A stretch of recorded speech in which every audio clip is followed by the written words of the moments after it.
Shalom, selamat pagi Bapak, Ibu, Saudara-saudari sekalian. Perdagangan Warta Minggu 5 April 2020. Majelis Jemaat mengucapkan selamat bergabung dan mengikuti ibadah online pada hari ini. Majelis Jemaat berharap walaupun ibadah dilakukan secara online, tetapi tidak mengurangi makna ibadah dan tetap mendatangkan sukacita dan damai sejahtera bagi Bapak, Ibu, Saudara-saudari sekalian. Dalam pelaksanaan ibadah online ini, jemaat diharapkan mengikuti pedoman ibadah online yang diberikan oleh Majelis Jemaat. Tuhan memberkati persekutuan kita bersama. Firman Tuhan pada hari ini dilayani oleh Ibu Hana Aster Bernadetta. Warta pertama, berdasarkan surat edaran Sinode Gereja Kristus nomor 255/SGK/3 Romawi 2020 tanggal 25 Maret 2020 dan surat himbauan PGI nomor 230/PGI strip 17 Romawi /2020 tanggal 25 Maret 2020 serta himbauan pemerintah dalam mengatasi penyebaran wabah COVID-19, maka Majelis Jemaat Gereja Kristus Cibinong membuat keputusan sebagai berikut. Kegiatan-kegiatan gerejawi termasuk ibadah ditiadakan mulai tanggal 30 Maret 2020 sampai dengan 29 Mei 2020. Ibadah umum, ibadah Jumat Agung tanggal 10 April 2020, ibadah Paskah tanggal 12 April 2020, dan ibadah kenaikan Tuhan Yesus tanggal 21 Mei 2020 akan diadakan secara online. Sedangkan perayaan Paskah umum dan sekolah minggu ditiadakan. Perjamuan kudus yang semula akan dilaksanakan dalam ibadah Jumat Agung ditunda sampai saat sudah dapat beribadah kembali di gedung gereja. Warta kedua, untuk pemberian persembahan melalui transfer ke rekening gereja, angka terakhir jumlah nominal yang ditransfer agar mengikuti ketentuan sebagai berikut. Angka 1 untuk persembahan mingguan, angka 2 untuk persembahan perpuluhan, angka 3 untuk persembahan syukur, angka 4 untuk persembahan diakonia. Sebagai contoh, apabila Bapak, Ibu, Saudara-saudari akan memberikan persembahan dan mentransfer dengan nominal 100.000, maka Bapak Ibu akan menuliskan 100.001 untuk persembahan mingguan dan juga untuk persembahan berikutnya untuk mengikuti angka yang sudah ditentukan.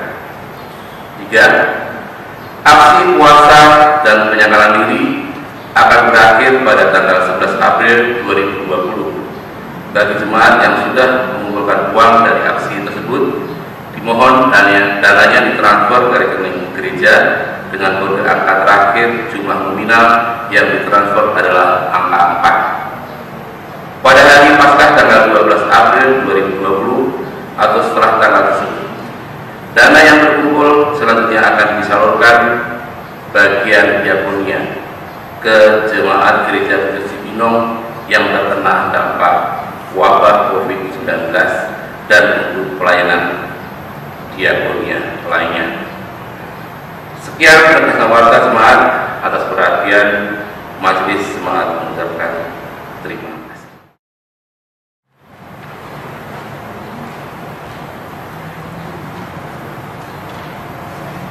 Ketika Yesus akan pergi ke Yerusalem, Ia memanggil ke-12 muridnya tersendiri dan berkata kepada mereka di tengah jalan, "Sekarang kita pergi ke Yerusalem dan Anak Manusia akan diserahkan kepada imam-imam kepala dan ahli-ahli Taurat, dan mereka akan menjatuhi dia hukuman mati dan mereka akan menyerahkan dia kepada bangsa-bangsa yang tidak mengenal Allah, supaya dia diolok-olokkan, disesat, dan disalibkan.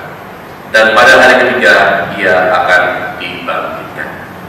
Kita puji Tuhan dengan pujian nari rohani 6, 1, dan 2 berhimpun semua.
Keselamatan kita adalah dalam nama Tuhan yang menjadikan langit dan bumi, Allah yang penuh kasih dan penolong kita yang sejati.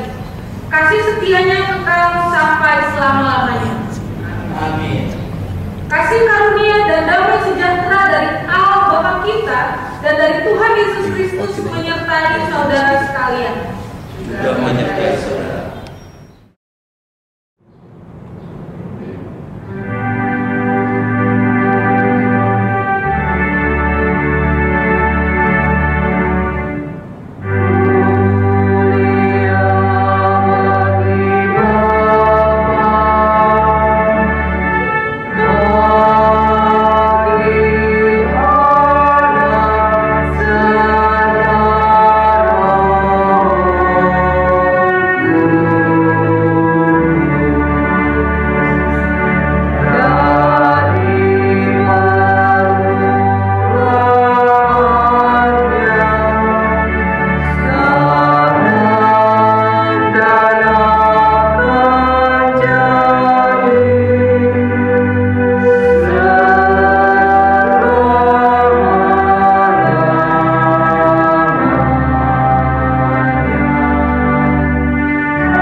Jemaat sekalian, nats pembimbing kita pada hari ini terambil dari Roma pasal 12 ayat yang ke-12 yang berbunyi demikian. Bersukacitalah dalam pengharapan, sabarlah dalam kesesakan, dan bertekunlah dalam doa.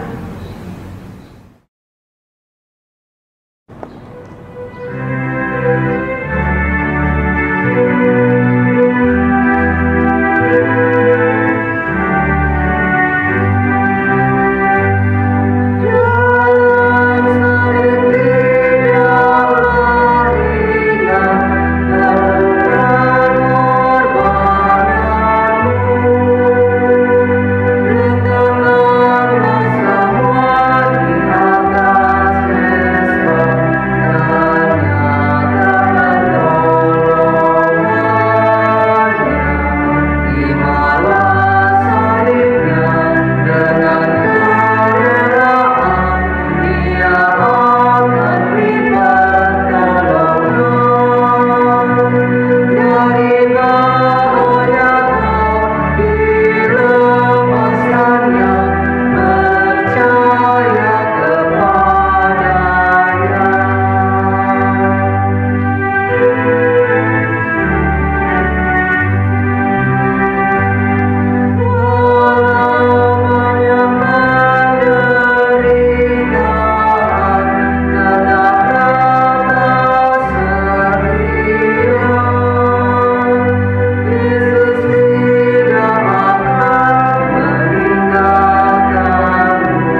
sekalian, hukum Tuhan pada hari ini terambil dari 1 Yohanes pasal 4 ayat yang 10 sampai 11 yang berbunyi demikian. Inilah kasih itu, bukan kita yang telah mengasihi Allah, tetapi Allah yang telah mengasihi kita dan yang telah mengutus anaknya sebagai pendamaian bagi dosa-dosa kita. Saudara-saudaraku yang kekasih, jika Allah demikian mengasihi kita, maka haruslah kita juga saling mengasihi. Jemaat sekalian, jika kita berkata bahwa kita tidak berdosa, maka kita menipu diri kita sendiri dan kebenaran tidak ada di dalam kita. Karena itu marilah kita menyadari dan mengakui dosa-dosa kita di hadapan Tuhan. Dia adalah Tuhan yang kasih dan penyayang. Ia akan mengampuni kita dari segala dosa kita.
Tuhan Allah Bapa yang bertahta di dalam kerajaan surga, saat ini kami datang menghadap Engkau dengan segala keberdosaan kami ya Tuhan. Ya Tuhan, ampunilah kami Tuhan akan segala dosa-dosa kami di hadapan Engkau. Kasihanilah kami ya Tuhan, sucikan, kuduskanlah kami kembali ya Tuhan, agar kami boleh layak untuk datang menghadap Engkau ya Tuhan. Terima kasih Tuhan, kami percaya di dalam Engkau kami beroleh pengampunan ya Tuhan, sehingga kami memiliki kelegaan ya Tuhan. Terima kasih Tuhan, di dalam nama Tuhan Yesus Kristus kami berdoa dan mengucap syukur. Amin. Jemaat sekalian yang terkasih, berita anugerah pada hari ini terambil dari Roma pasal 6 ayat 23 yang berbunyi demikian. Sebab upah dosa ialah maut, tetapi karunia Allah ialah hidup yang kekal dalam Kristus Yesus Tuhan kita. Demikianlah berita anugerah dari Tuhan. Syukur kepada Tuhan, setia baik, kasih setianya kekal sampai selama-lamanya.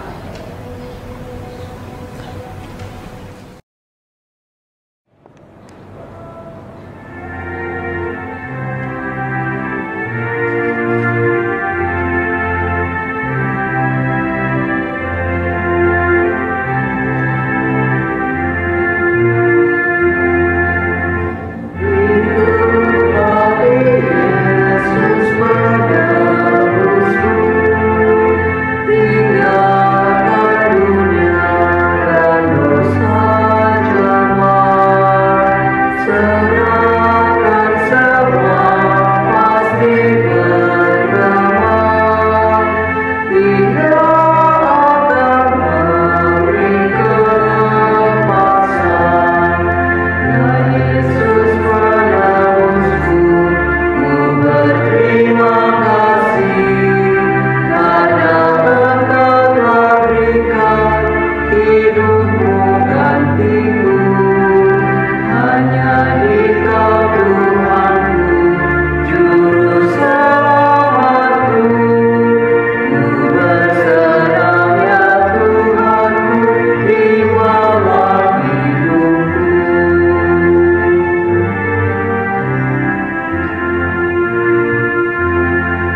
baru terambil dari Yakobus pasal 5 ayat 10 sampai 11 yang berbunyi demikian.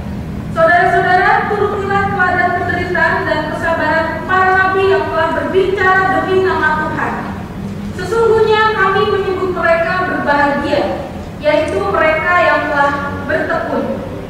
Kamu telah mendengar ketekunan Ayub, dan kamu telah tahu apa yang akhirnya disediakan Tuhan baginya. Karena Tuhan Maha Penyayang dan penuh belas kasihan. Jemaat sekalian, demikianlah firman Tuhan yang menjadi petunjuk hidup baru bagi kita sekalian. Roh Kudus kiranya menolong dan memberi kekuatan. Terpujilah Tuhan atas segala petunjuknya. Firman-Nya adalah berita bagi kami dan terang bagi jalan kehidupan kami.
Ya Tuhan Allah Bapa yang bertata dalam kerajaan surga, seperti lagu yang kami nyanyikan, kami rindu ya Tuhan agar Engkau boleh bersabda kepada kami pribadi lepas pribadi ya Tuhan.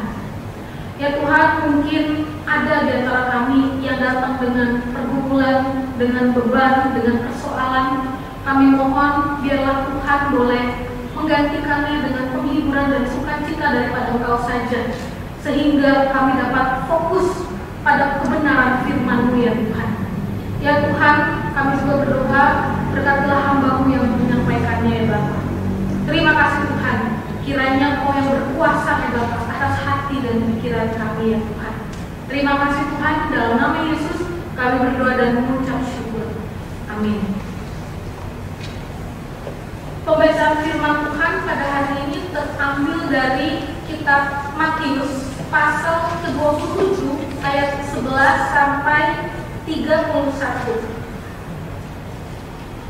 Matius pasal 27 ayat 11 sampai 31. Jikalau sudah menemukannya, saya akan membacakannya untuk kita semua. Yesus di hadapan Pilatus. Lalu Yesus dihadapkan kepada wali negeri, dan wali negeri bertanya kepadanya, "Engkaukah raja orang Yahudi?" Jawab Yesus, "Engkau sendiri mengatakannya." Tetapi atas tuduhan yang diajukan imam-imam kepala dan tua-tua terhadap dia, ia tidak memberi jawab apapun. Maka kata Pilatus kepadanya, "Tidakkah kau dengar betapa banyaknya tuduhan saksi-saksi ini terhadap engkau?" Tetapi ia tidak menjawab suatu kata pun, sehingga wali negeri itu sangat heran. Telah menjadi kebiasaan bagi wali negeri untuk membebaskan satu orang hukuman pada tiap-tiap hari raya itu atas pilihan orang banyak. Dan pada waktu itu ada dalam penjara seorang yang terkenal kejahatannya yang bernama Yesus Barabas. Karena mereka sudah berkumpul di sana, Pilatus berkata kepada mereka, "Siapa yang kamu kehendaki kubebaskan bagimu, Yesus Barabas atau Yesus yang disebut Kristus?" Ia memang mengetahui bahwa mereka telah menyerahkan Yesus karena dengki. Ketika Pilatus sedang duduk di kursi pengadilan, istrinya mengirim pesan kepadanya, "Jangan engkau mencampuri perkara orang benar itu, sebab karena dia aku sangat menderita dalam mimpi tadi malam." Tetapi oleh hasutan imam-imam kepala dan tua-tua, orang banyak bertekad untuk meminta supaya Barabas dibebaskan dan Yesus dihukum mati. Wali negeri menjawab dan berkata kepada mereka, "Siapa di antara kedua orang itu yang kamu kehendaki kubebaskan bagimu?" Kata mereka, "Barabas." Kata Pilatus kepada mereka, "Jika begitu, apakah yang harus kuperbuat dengan Yesus yang disebut Kristus?" Mereka semua berseru, "Ia harus disalibkan." Katanya, "Tetapi kejahatan apakah yang telah dilakukannya?" Namun mereka makin keras berteriak, "Ia harus disalibkan." Ketika Pilatus melihat bahwa segala usaha akan sia-sia, malah sudah mulai timbul kekacauan, ia mengambil air dan membasuh tangannya di hadapan orang banyak dan berkata, "Aku tidak bersalah terhadap darah orang ini. Itu urusan kamu sendiri." Dan seluruh rakyat itu menjawab, "Biarlah darahnya ditanggungkan atas kami dan atas anak-anak kami." Lalu ia membebaskan Barabas bagi mereka, tetapi Yesus disesahnya lalu diserahkannya untuk disalibkan. Berikutnya, Yesus diolok-olokkan. Kemudian serdadu-serdadu wali negeri membawa Yesus ke gedung pengadilan, lalu memanggil seluruh pasukan berkumpul sekeliling Yesus. Mereka menanggalkan pakaiannya dan mengenakan jubah ungu kepadanya. Mereka menganyam sebuah mahkota duri dan menaruhnya di atas kepalanya, lalu memberikan dia sebatang bulu di tangan kanannya. Kemudian mereka berlutut di hadapannya dan mengolok-olokkan dia. Katanya, "Salam, hai raja orang Yahudi." Mereka meludahinya dan mengambil bulu itu dan memukulkannya ke kepalanya. Sesudah mengolok-olokkan dia, mereka menanggalkan jubah itu daripadanya dan mengenakan pula pakaiannya kepadanya. Kemudian mereka membawa dia keluar untuk disalibkan. Demikianlah jemaat sekalian pembacaan firman Tuhan. Yang berbahagia ialah yang mendengar firman Allah dan yang memelihara dalam hidupnya. Hosiana.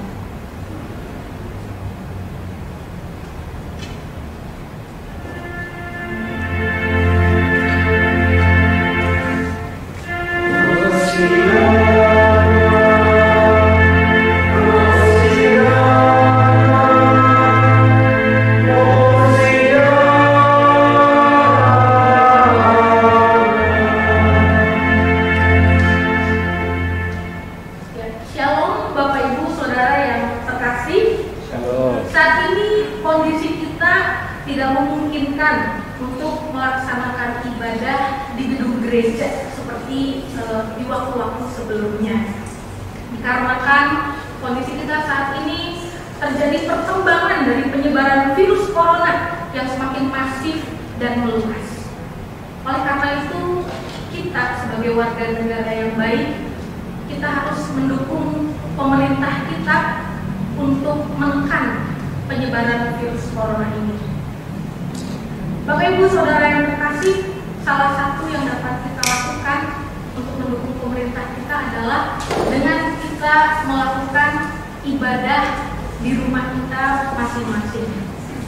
Mari kita bersama-sama mendukung pemerintah kita dalam segala kebijakannya agar mata rantai penyebaran corona dapat segera diputuskan. Bapak Ibu Saudara yang terkasih, hari ini adalah Minggu Palmarum, tepat seminggu sebelum Paskah. Bapak Ibu Saudara, saya ingin bertanya kepada kita semua, pernahkah kita mengalami suatu kondisi di mana seseorang lepas tanggung jawab terhadap kita? Apakah pernah? Saya akan memberikan sebuah contoh nyata. Di China, seorang anak kecil bernama Chang Ka. Sejak kecil dia harus bekerja sebagai tukang batu untuk mengurus ayahnya yang lumpuh dikarenakan ibunya kabur karena ibunya tidak sanggup lagi untuk mengurus keluarga. Nah, dari kisah ini dapat dikatakan bahwa ibunya Chang Ka lepas tanggung jawab meninggalkan suami dan anak. Dalam bahasa kiasan, lepas tanggung jawab itu disebut dengan cuci tangan. Nah, ini bukan cuci tangan dalam arti harafiah yang menggunakan sabun begitu ya, tetapi makna kiasan yang berarti lepas tanggung jawab. Nah, Bapak Ibu Saudara, saya yakin kita sudah tidak asing lagi dengan seorang tokoh yang sangat terkenal yang bernama Pontius Pilatus. Berbicara tentang Pontius Pilatus, sebenarnya siapa itu Pontius Pilatus? Pontius Pilatus adalah seorang gubernur Yudea. Pilatus adalah orang kepercayaan pemerintahan Romawi. Nah, pada hari raya Paskah, Pilatus bertugas untuk menjaga keamanan di sana. Nah, Bapak Ibu Saudara, pada masa itu terdapat dua pemimpin. Nah, yang pertama itu adalah pemimpin agama. Pemimpin agama dipegang oleh Yahudi. Yang kedua adalah pemimpin pemerintahan. Pemimpin pemerintahan pada masa itu dipegang oleh Romawi. Nah, pada masa itu Yesus diadili secara agama. Nah, ketika Yesus diadili secara agama, ternyata tidak ada kesalahan Yesus sama sekali. Karena Yesus tidak ditemukan kesalahannya, maka lagi-lagi para pemuka agama mencari-cari kesalahan Yesus dengan mengadili Yesus secara pemerintahan. Nah, waktu Yesus diadili secara pemerintahan, lagi-lagi kesalahan Yesus tidak ditemukan, Bapak-Ibu Saudara. Nggak ada kesalahan Yesus sama sekali di situ. Yesus sama sekali tidak bersalah, baik secara agama maupun secara pemerintahan. Saya mau permisi tanya kepada kita semua, pernahkah Bapak Ibu Saudara mengalami penderitaan seperti yang Yesus alami ini? Salah satunya dicari-cari kesalahannya untuk dijatuhkan. Apakah pernah? Mungkin pernah ya. Jika pernah mengalaminya, pasti sakit sekali ketika kesalahan kita dicari-cari, kemudian kita dijatuhkan seperti itu. Nah, ketika Yesus menghadapi ini semua, bagaimana respon Yesus pada waktu itu? Yesus pada waktu itu difitnah oleh para pemuka agama di hadapan Pilatus. Yesus difitnah demikian ya. Yesus telah menyesatkan bangsa Yahudi. Itu fitnah juga kepada Yesus. Yesus sudah melarang untuk membayar pajak kepada kaisar. Nah, Kemudian fitnah berikutnya, Yesus ini sudah menghasut rakyat. Kemudian fitnahan berikutnya lagi, Yesus ini penjahat. Pada waktu itu, ketika Yesus difitnah, tunjuk-tunjuk dengan fitnahan itu, bagaimana respon Yesus? Respon Yesus pada waktu itu hanya diam saja. Padahal biasanya Yesus meladeni mereka untuk berdebat dengan Yesus. Dan kalau mereka berdebat dengan Yesus, Yesus tidak pernah kalah debat. Mereka yang selalu kalah debat, ya, para pemuka agama ini selalu kalah debat dengan Yesus, selalu gagal berdebat dengan Yesus. Nah, kalau pada momen ini juga Yesus misalnya meladeni mereka berdebat, saya yakin Yesus juga tidak akan kalah debat kok dengan para pemuka agama ini terhadap fitnah-fitnah yang dituduhkan kepadanya. Yesus tidak akan kalah debat. Tetapi kenapa pada waktu itu Yesus itu diam? Jawabannya sangat simpel sekali, Bapak Ibu Saudara. Karena tidak ada gunanya berdebat dengan orang bebal. Dulu Yesus sudah meladeni mereka supaya mereka sadar bahwa mereka salah. Dan sekiranya mereka dapat menempuh jalan yang benar ketika mereka sudah tahu apa itu kebenaran. Tetapi justru bukannya sadar, tetapi malah terus-menerus mencari segala cara untuk menjatuhkan Yesus. Karena mereka gagal terus debat dengan Yesus.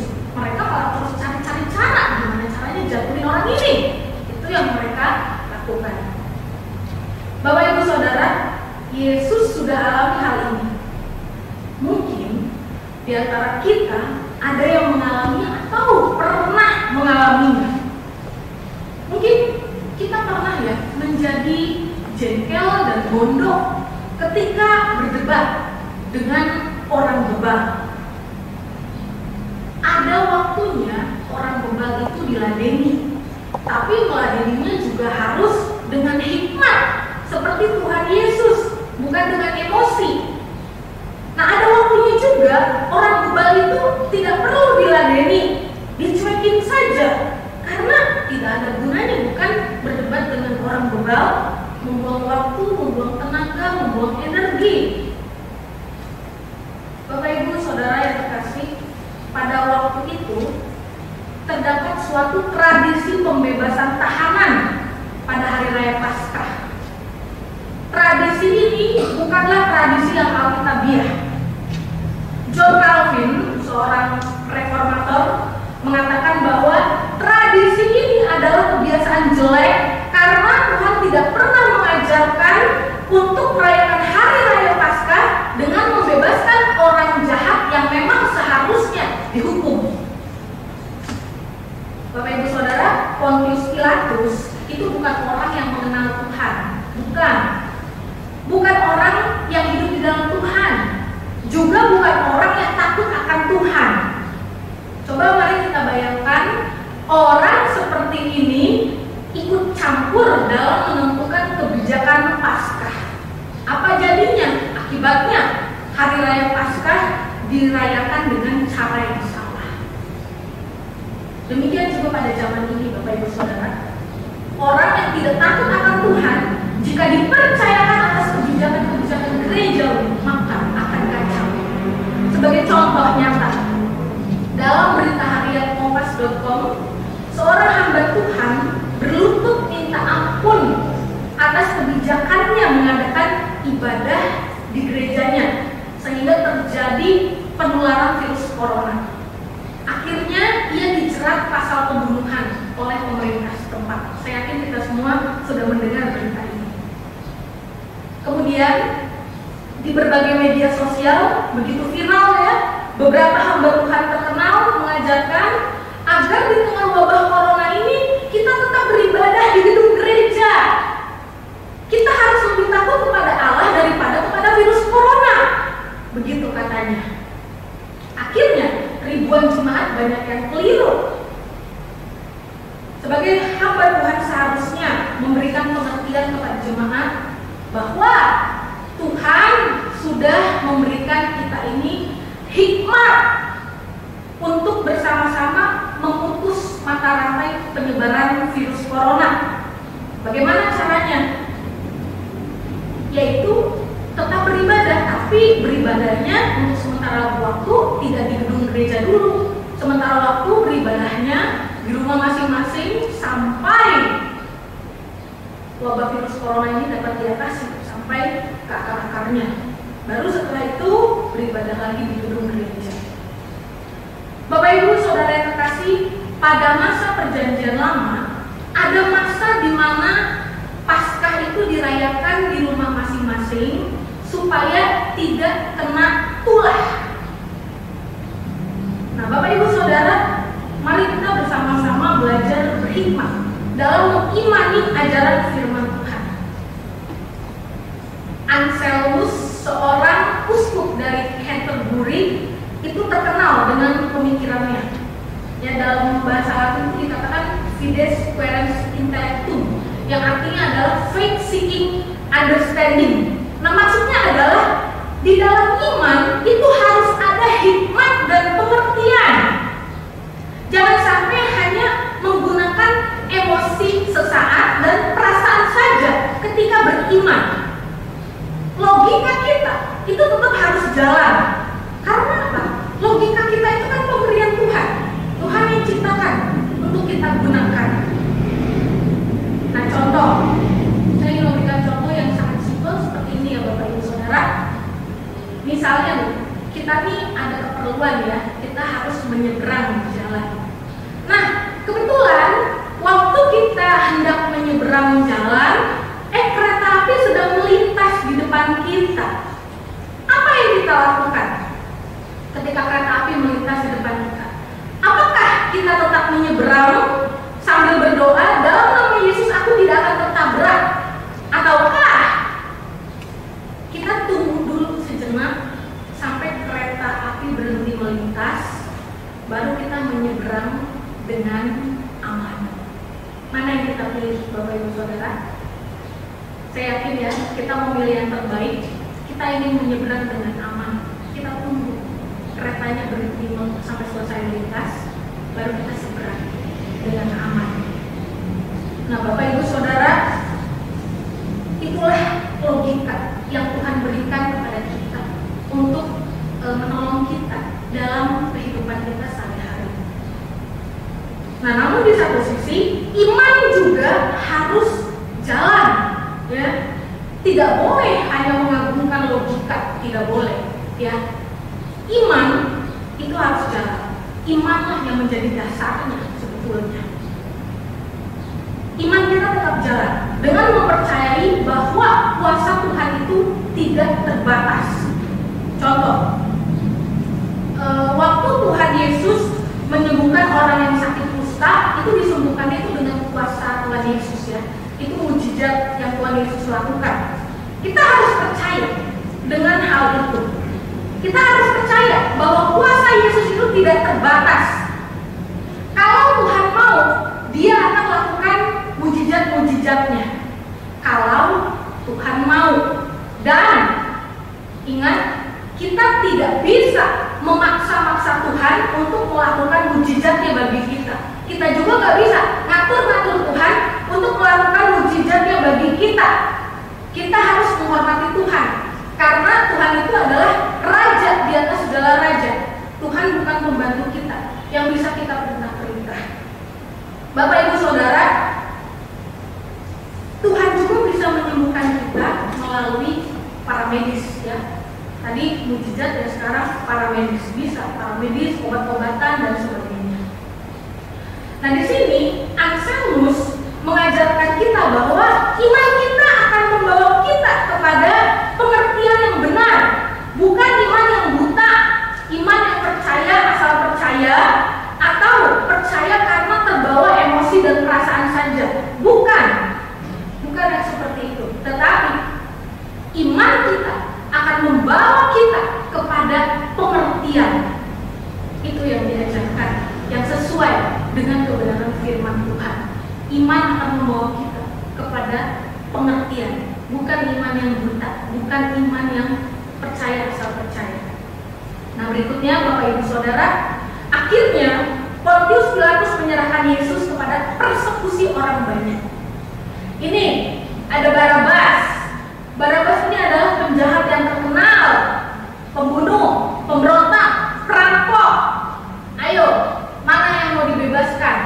Barabas atau Yesus?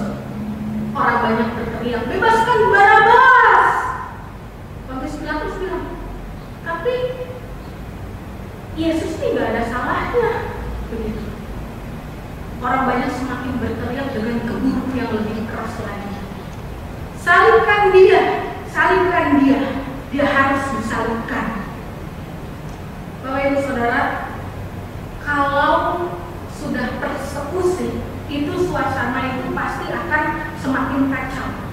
Maka takutlah Pontius Pilatus di sini kepada rakyat melihat kekacauan besar terjadi. Akhirnya Pontius Pilatus mencuci tangannya di hadapan orang banyak. Itu adalah simbol yang artinya Pontius Pilatus lepas tanggung jawab. Aku tidak bersalah, ini urusan kamu. Rakyat menjawab, oke, kami yang tanggung beserta anak kami yang tanggung. Bapak Ibu Saudara yang terkasih, saya permisi tanya, pernahkah kita mengalami suatu kepahitan di mana orang lepas tanggung jawab kepada kita? Jika pernah, mari kita mengingat kembali bahwa Tuhan Yesus sudah mengalami penderitaan ini ketika Pontius Pilatus lepas tanggung jawab terhadap Tuhan Yesus. Atau pernahkah kita diperlakukan tidak adil dalam hidup ini? Jika pernah, ingat kepada Yesus. Yesus sudah mengalaminya ketika Yesus diadili secara tidak adil oleh Pontius Pilatus. Bapak Ibu Saudara, itulah bahayanya persekusi.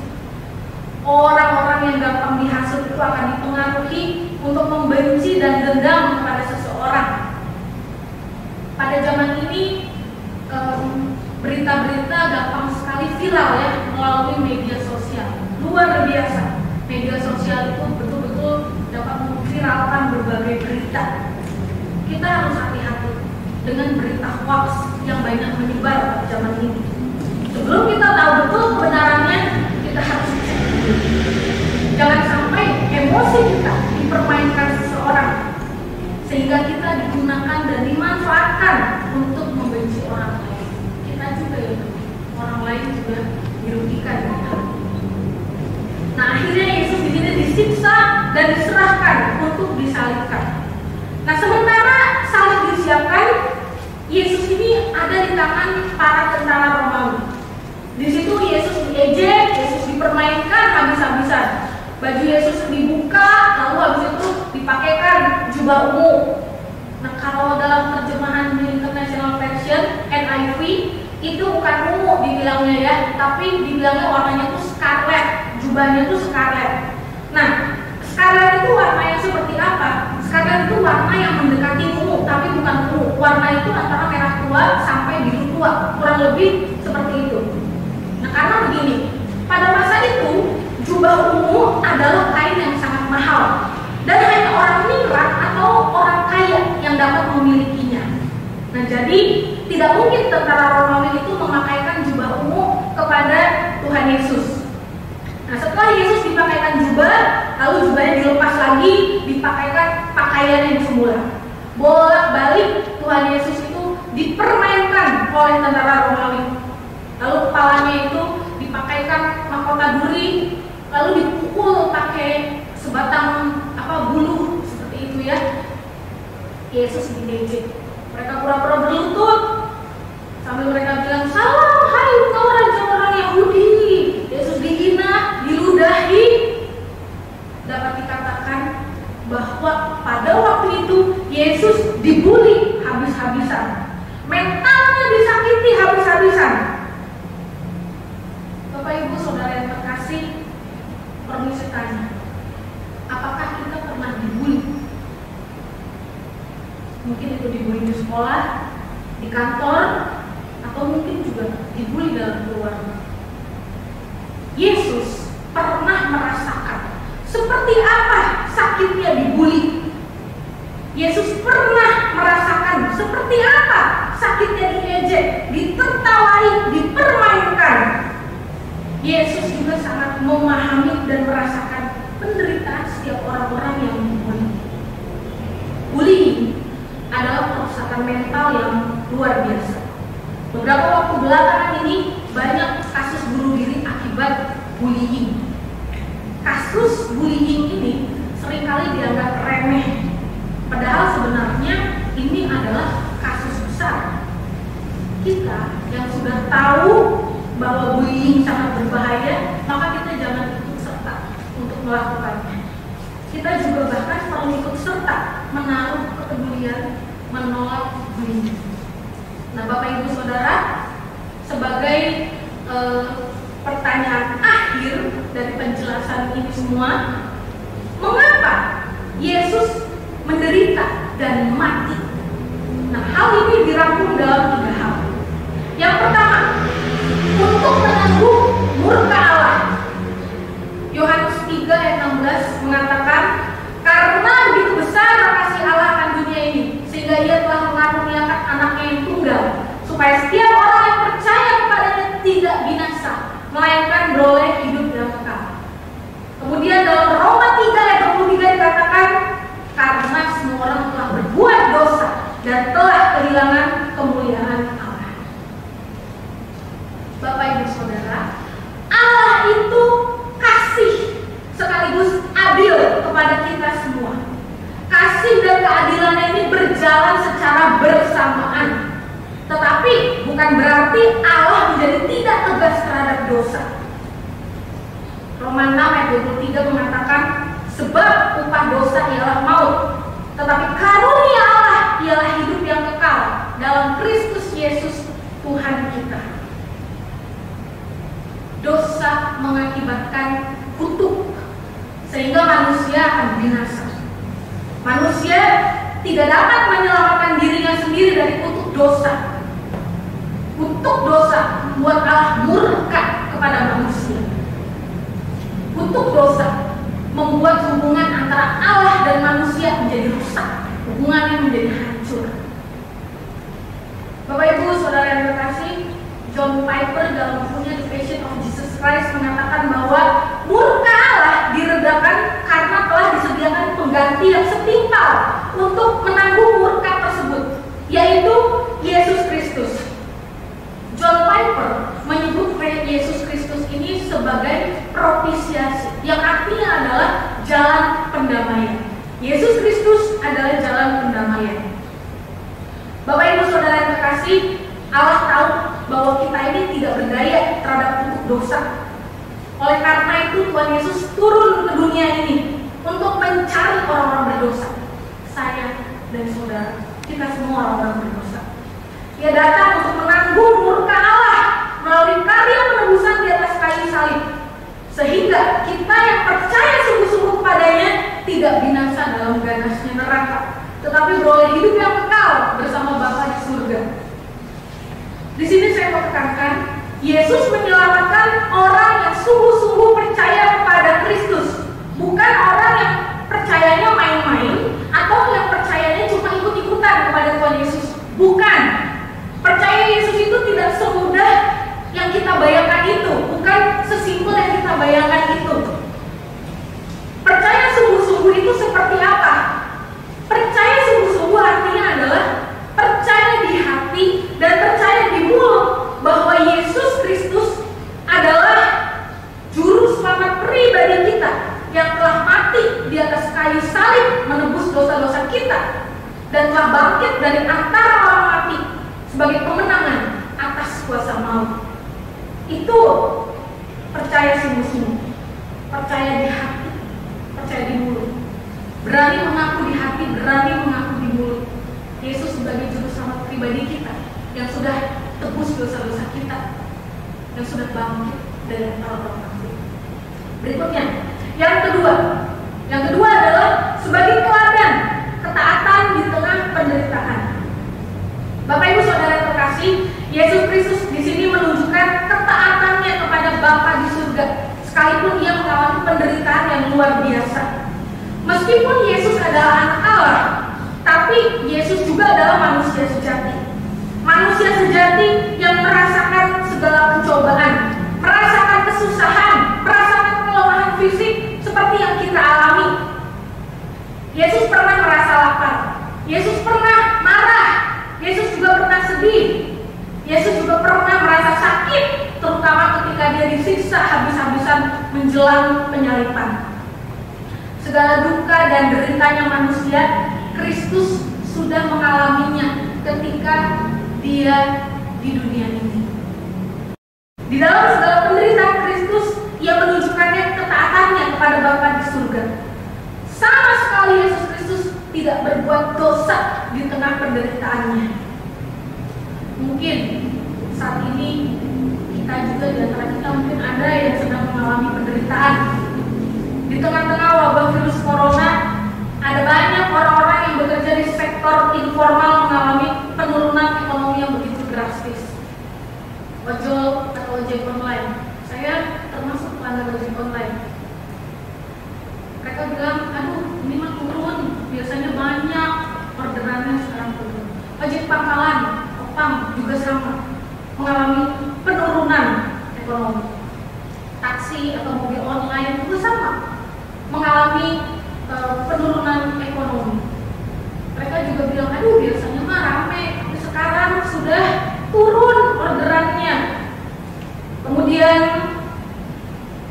orang-orang yang bekerja di sektor informal lain seperti tukang bakso, ketoprak, atau toko-toko juga banyak yang mengalami penurunan ekonomi. Mungkin ada pekerjaan lain juga yang tidak sempat saya sebutkan, mungkin juga mengalami penurunan ekonomi. Situasi tersebut pasti sangat tidak mudah. Situasi tersebut sangat sulit. Tapi mari kita mengingat bahwa Tuhan merasakan segala kesulitan yang kita rasakan. Saya melihatnya di media sosial, banyak rakyat Indonesia berbondong-bondong patungan untuk membantu orang-orang di sektor informal yang mengalami penurunan ekonomi secara drastis. Mereka patungan seperti itu ya. Hanya dalam waktu cepat udah langsung terkumpul 2 miliar lebih gitu. Mungkin sekarang udah naik lagi berapa kali lipat begitu ya. Bapak Ibu Saudara yang terkasih, manusia aja bisa memiliki kepedulian dan empati yang begitu besar terhadap kita. Apalagi Tuhan, empati dan kepedulian kepada kita jauh lebih besar lagi daripada itu semua. Bapak Ibu Saudara, di tengah penderitaannya, Yesus menunjukkan ketaatannya. Yesus juga mau agar kita belajar untuk taat kepadanya, sekalipun situasi hidup kita ini semakin tidak mudah dari waktu ke waktu. Pernahkah terpikir oleh kita, justru di tengah kesusahanlah terpuji karakter dan ketaatan kita di hadapan Tuhan. Justru di tengah kesusahanlah semakin terlihat siapa kita yang sebenarnya. Kalau dalam kondisi happy, senang, mungkin tidak terlalu terlihat gitu ya. Tapi kalau di dalam kondisi yang paling susah, orang akan semakin terlihat seperti apa karakternya. Nah berikutnya, yang ketiga, menyatakan kebangkitan Kristus dari kematian. Bapak Ibu Saudara, kalau Kristus tidak pernah bangkit, maka sia-sialah iman kita kepada Dia. John Piper mengatakan, jika Yesus tidak pernah bangkit, maka kematiannya adalah sebuah kegagalan. Tetapi kebangkitan Kristus menunjukkan kemenangan atas maut, bahwa maut tidak berkuasa atas Tuhan Yesus Kristus, dan kemenangan atas dosa, sehingga kita yang percaya sungguh-sungguh kepadanya tidak lagi terbelenggu, tidak lagi diperbudak oleh kuasa dosa. Bapak Ibu Saudara, kita yang sudah percaya sungguh-sungguh kepada Kristus, jangan lagi kita bermain-main dengan dosa. Jangan lagi kita menikmati kehidupan di dalam dosa. Bapak Ibu Saudara, anugerah Allah begitu besar kepada kita. Ya, Allah begitu murah hati kepada kita. Tapi bukan berarti itu murahan anugerahnya.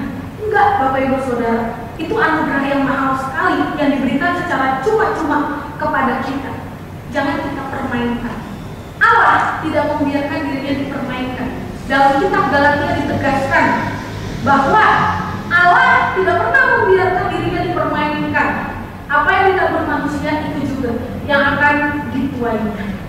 Maka kita harus menghargai menghargai anugerah Allah dalam hidup kita dengan belajar taat, melakukan segala kebenaran dan perintahnya dalam kehidupan kita hari lepas hari.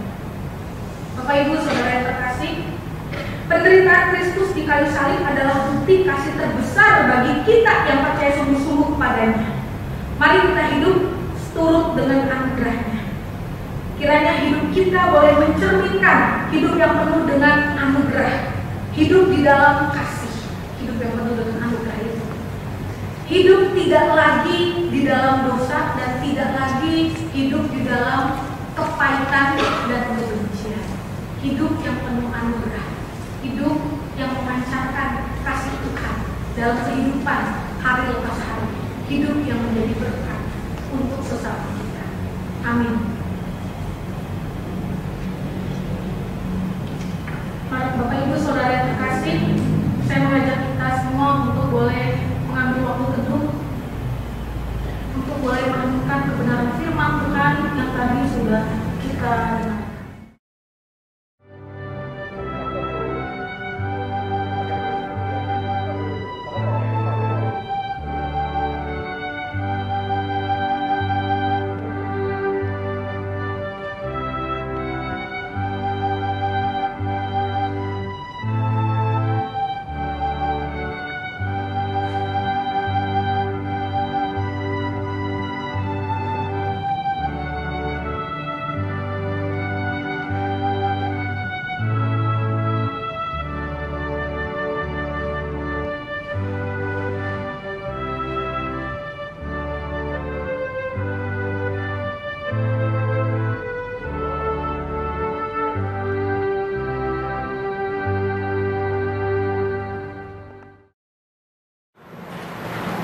Baik saudara, saya undang untuk berdiri.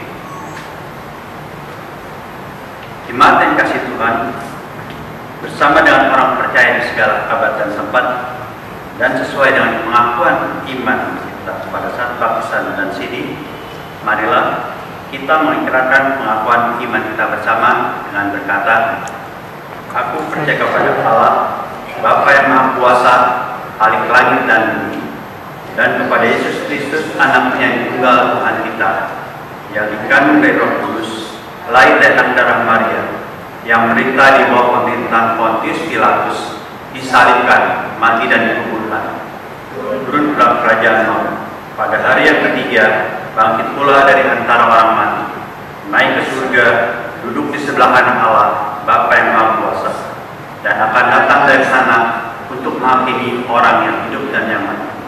Aku percaya kepada Roh Kudus, gereja yang kudus dan am, persekutuan orang kudus, pengampunan dosa, bangkitan orang mati, dan hidup yang kekal.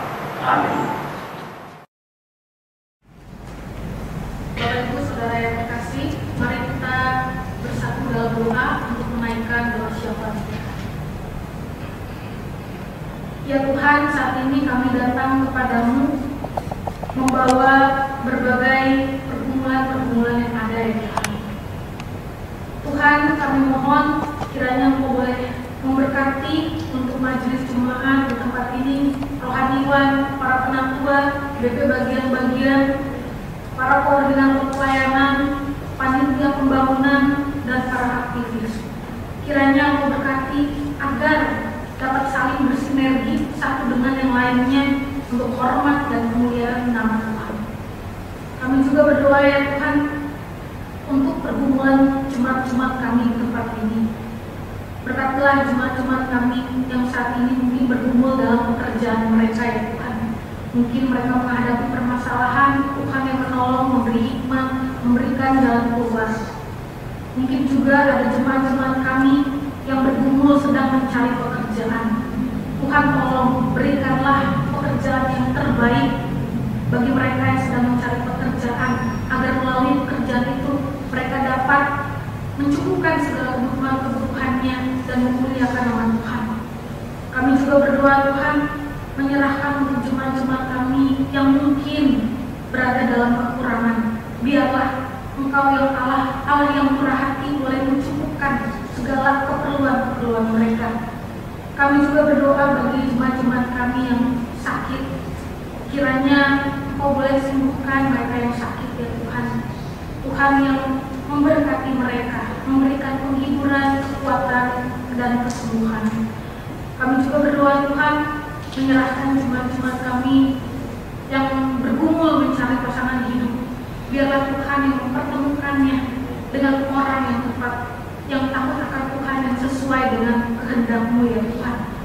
Kami juga berdoa Tuhan, menyerahkan untuk jemaat-jemaat kami yang bergumul, di mana mereka telah sekian lama bergumul untuk mendapatkan keturunan. Kiranya Tuhan Kau boleh berbelas kasih memberikannya ya Tuhan kepada mereka yang bergumul untuk memperoleh keturunan. Ya Tuhan, kami juga berdoa secara khusus untuk orang-orang yang sakit karena virus corona. Tolong kiranya Kau kuatkan mereka Tuhan, Kau juga boleh sembuhkan mereka ya Bapak. Kami juga berdoa untuk para dokter, perawat, dan tim medis lainnya. Berkatilah mereka Tuhan, agar mereka diberikan kesehatan oleh Engkau, agar mereka diberikan kekuatan ya Bapak di dalam menangani pasien-pasien corona.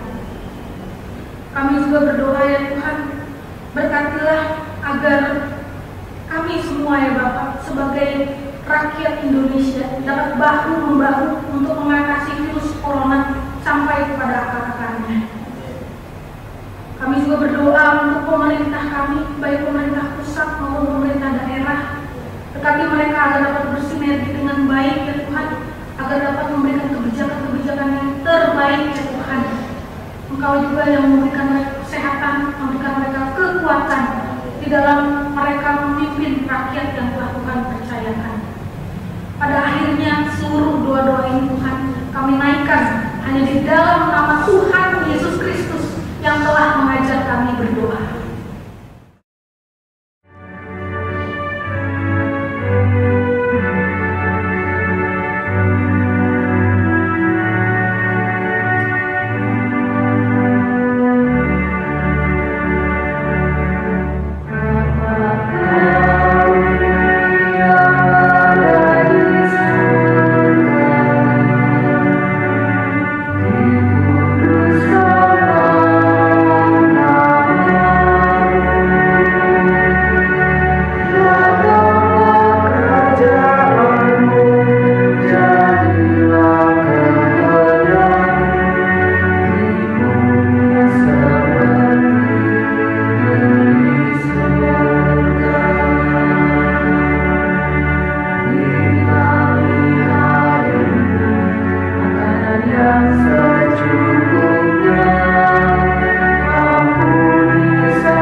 Tibalah saatnya kita berikan persembahan.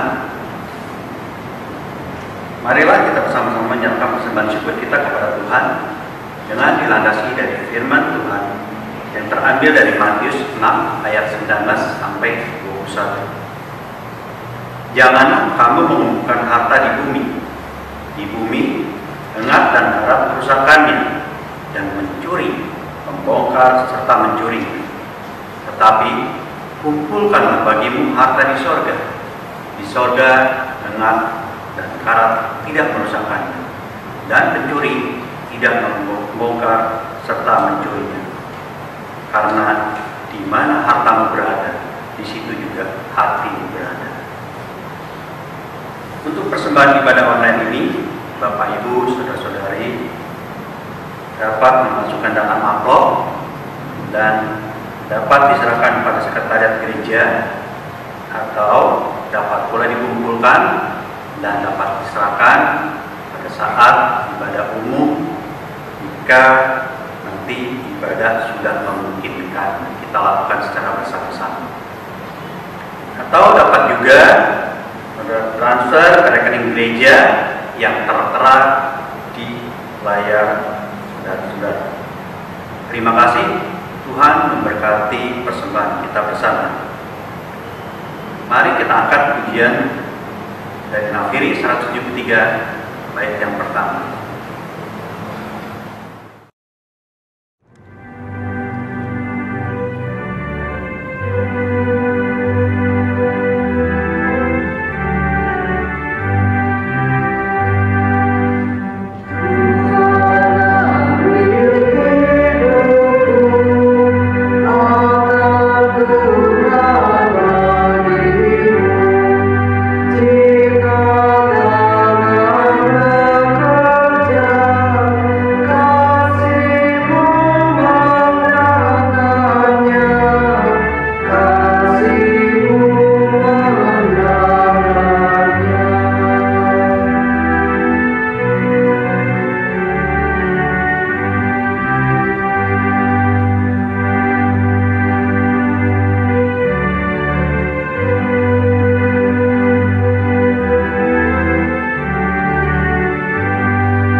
Terpujilah nama Bapa kekal selama-lamanya. Amin. Jemaat sekalian, tinggallah dengan penuh sukacita dan damai sejahtera.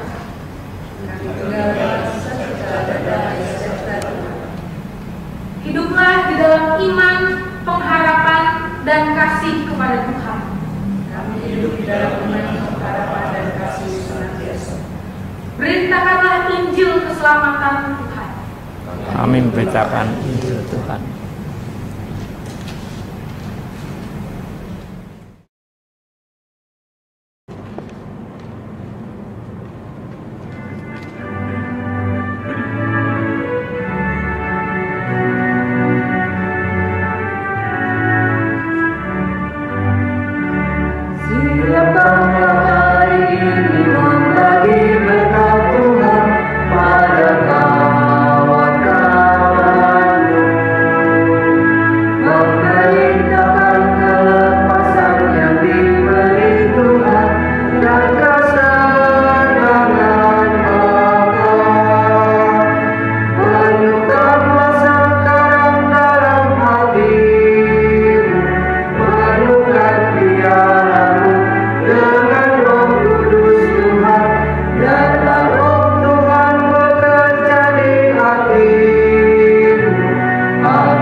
Jemaat sekalian yang terkasih, mari kita mengarahkan hati kita kepada Tuhan dan terimalah berkat Tuhan. Anugerah dan damai sejahtera Allah Bapa dan kasih Tuhan Yesus Kristus serta kekuatan dan penghiburan Roh Kudus menyertai kita sekalian sekarang dan sampai selama-lamanya.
Saat dulu selesai, Majelis Jemaat mengucapkan selamat hari Minggu, jaga kesehatan dan tetap tinggal di rumah. Tuhan